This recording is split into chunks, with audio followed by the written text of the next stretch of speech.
Straight ahead on 12 News, wilderness in the city. The setting here is very unique in the metro area. And the new partnership that aims to make this nature area an even more appealing destination. Then later, we'll meet a Plymouth teen earning his stripes as an author.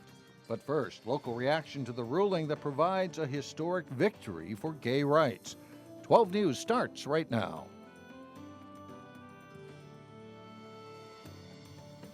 Hello, everyone, and thanks for joining us. Same-sex marriage equality becomes the law of the land after a historic Supreme Court ruling. The 5-4 decision grants same-sex couples the right to marry nationwide.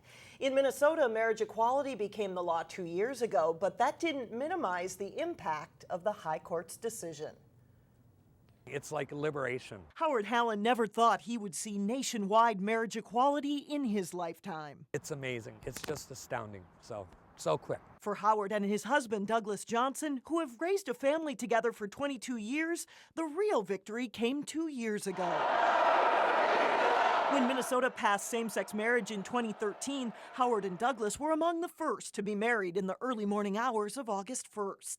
With their marriage came the same financial and legal protections offered to heterosexual couples. Well, the repercussions of something happening to one of us was huge, and so it really was a liberating thing, and it also created security for my whole family. Friday's Supreme Court decision grants the same rights to same-sex couples across the country. No matter what state you're in, you can get a marriage license, you can be married there, and if you were married in another state, the state that you are now in must recognize the marriage. U of M law professor Fred Morrison says the High Court's decision ends decades of litigation while upholding the First Amendment right when it comes to religion.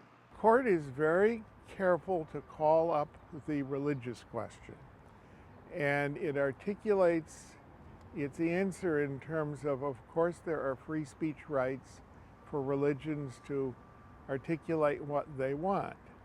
And it stops right there. For Howard Hallen and Douglas Johnson, there is relief that their same-sex marriage and that of others is now protected by law across the country. For me personally, it was very important, but for all the couples that live together and have been together for so long and share responsibilities, this is just wonderful. Until the Supreme Court ruling, 37 states allowed same-sex marriage while it was banned in 13 states. Osseo is taking another look at the safety of its 100-year-old water tower. The landmark tower no longer functions, and efforts are taking place to have it listed in the National Register of Historic Places. However, at least one council member is concerned about a revised engineering study that says work should be done within 3 years, possibly before a decision is made on the historic register. The council meets Monday to decide if engineers should see if there are any immediate safety issues. If you are traveling around the metro this weekend, there's a big ramp closure that may delay your progress. The ramp just south of Plymouth from southbound Interstate 494 to eastbound I-394 will be closed all weekend long.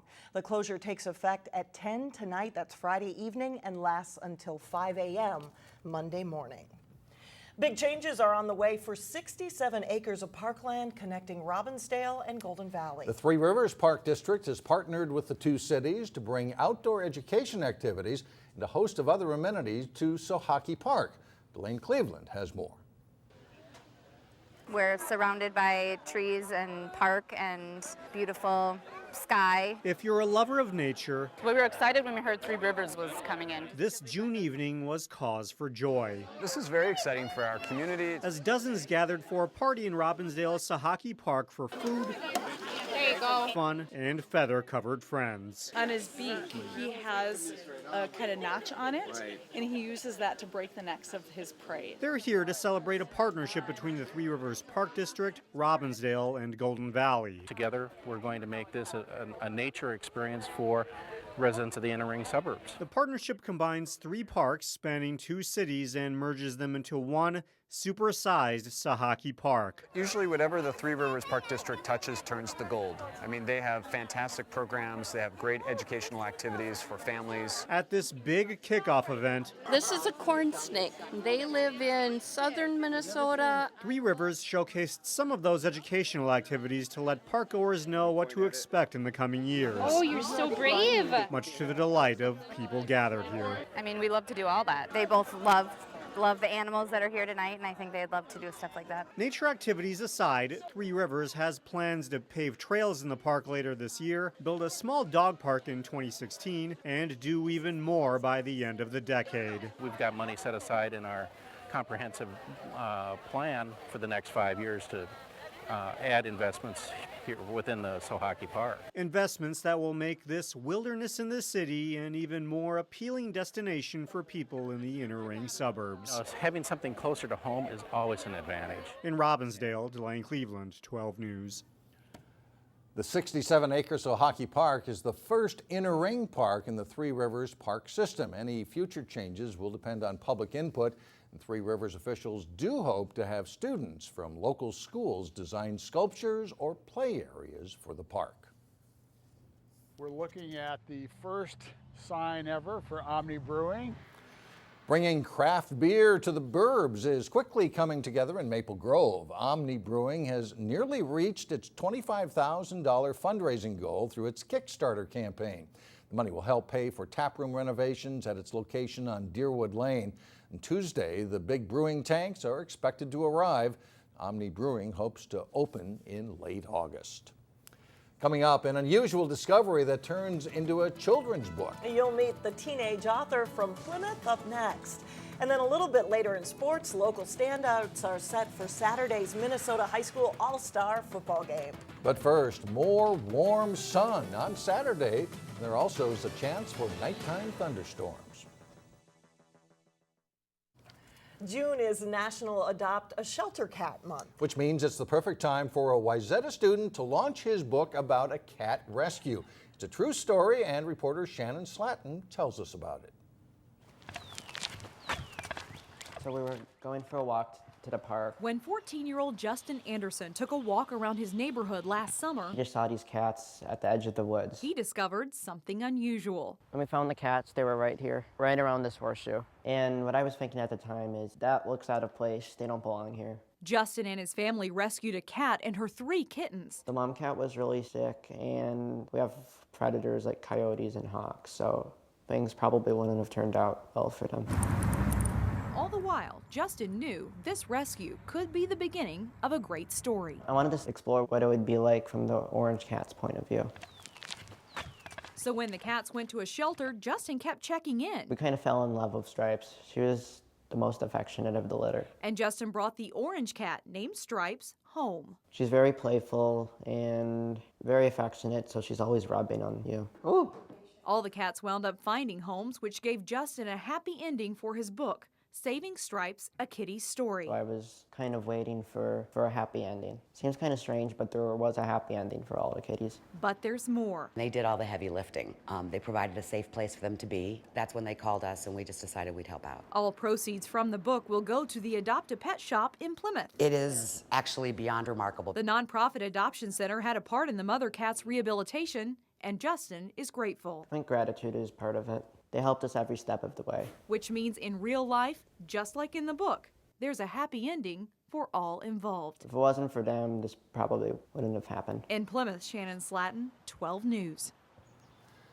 And you can pick up a copy of the book on Amazon for $10 or this Sunday at the launch party at the Adopt a Pet shop on Vicksburg Lane in Plymouth. And that goes from 2 to 4 p.m. Coming up, a fun weekend idea that takes advantage of the full moon. But first in sports, it's a big night for a former Cooper basketball star as he's picked in the NBA draft. John Jacobson has that and more when we come back. Isn't that every basketball player's dream when you're in high school? He shoots, he scores, and you're in the NBA. Yeah, won the championship or whatever. And Right. yeah, it's a great night for a lot of local guys.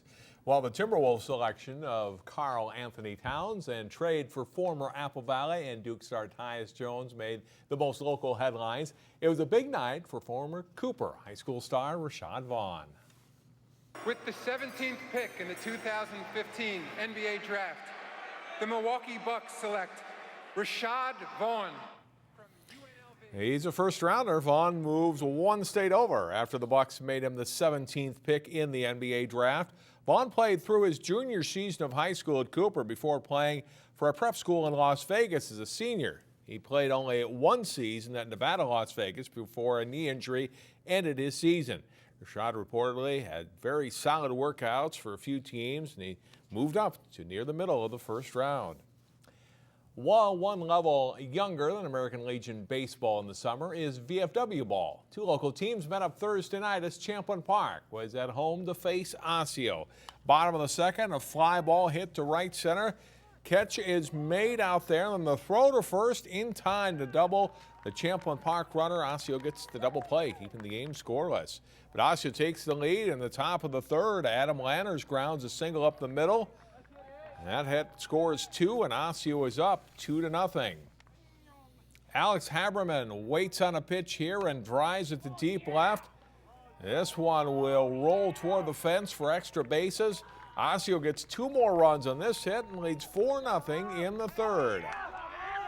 Up 4-1 in the fifth. Osseo tacks on three more runs, including one on this RBI single to right by Mitchell Lewison. And Osseo takes down Champlin Park 7-1. A handful of local players are among the football standouts from the class of 2015 who will take the field Saturday for the Tackle Cancer Minnesota All-Star Game. Osseo's Darren Lampker is also the North head coach. Jay Wilcox has more from the North training camp.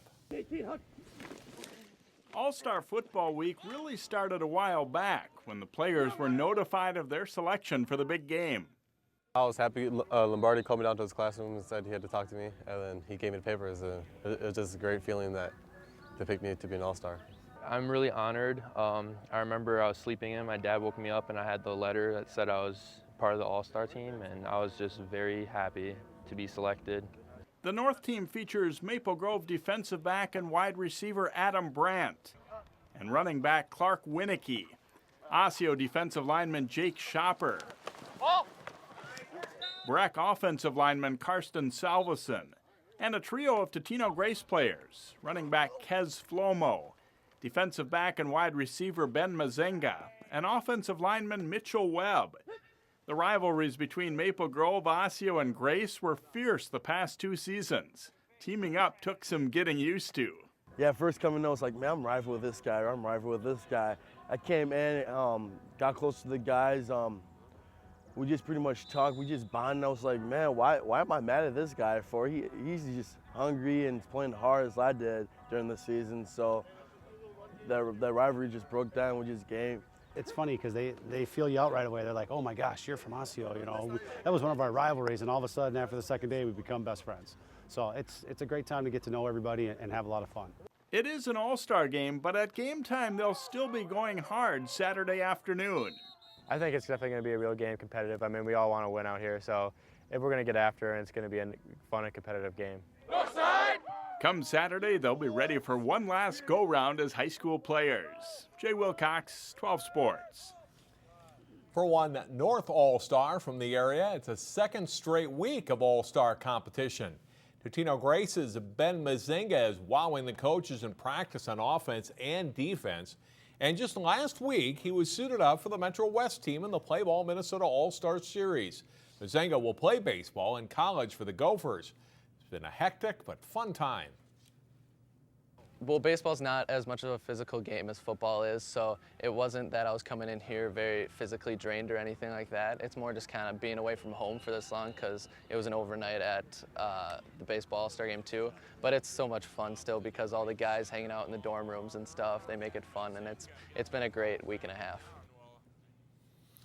Our 12 Sports game crew will be on hand as the North All-Stars take on the South All-Stars at the MFCA Tackle Cancer All-Star Game It's Saturday afternoon at 1 o'clock at St. Cloud State.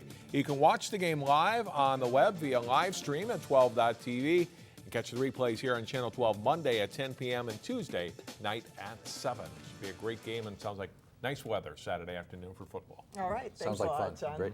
Still ahead, a date night idea that could have you howling. How you can take a voyage under a full moon when we come back. Around here, this is the time of year we want to be outdoors as much as we can. That is so true. Three Rivers Park District has many programs to help you take advantage of our cherished summer. In today's Weekend Showcase, Neil Persley tells us about an opportunity that only comes around about once a month. Exactly 1 week from now, the moon will be full, but tomorrow it will be well over halfway, providing plenty of light for a relaxing canoe paddle at twilight on Fish Lake in Maple Grove. Recreation Supervisor Alex McKinney has led many of these intriguing trips. We have been doing full moon programs for years and years. It's actually become a staple for the Park District. Each one of the paddle trips is based on the seasons and time of year to make it unique to that particular moon. The one coming up here is the Firefly Moon, but we have the Bat Moon and we have the Harvest Moon, you name it.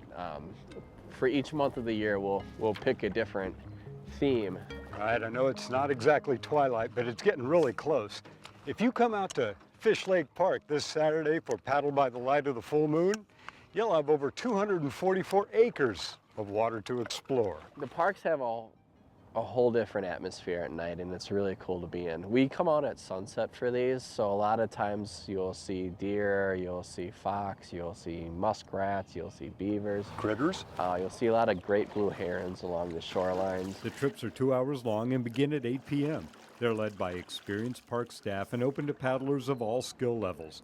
Families enjoy them, and they could make a great date night, too. Relationship building in a canoe. All the gear you'll need is provided, but you do need to sign up in advance, so call the park office or sign up online. But at sunset, we'll paddle out, we'll watch the sunset over the park in the evening. We'll start a tour of the lake. Usually the instructors will raft people up. There'll be a story that's told.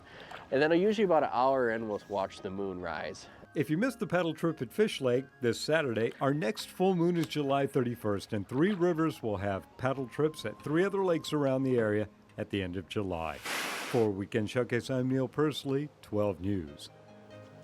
And the cost is $8 per paddler. Sound like fun? Oh, and the shots are beautiful. You want to get out there. In Brooklyn Center, the Earle Brown Days festivals continue Saturday with a day of family fun events, ending with fireworks at Centennial Park. Last night, Alex and I had a great time at the parade, and we met a lot of people along the way. I know you did. Here's a look at some of the folks we met, and we'd like to say have a great weekend, everyone.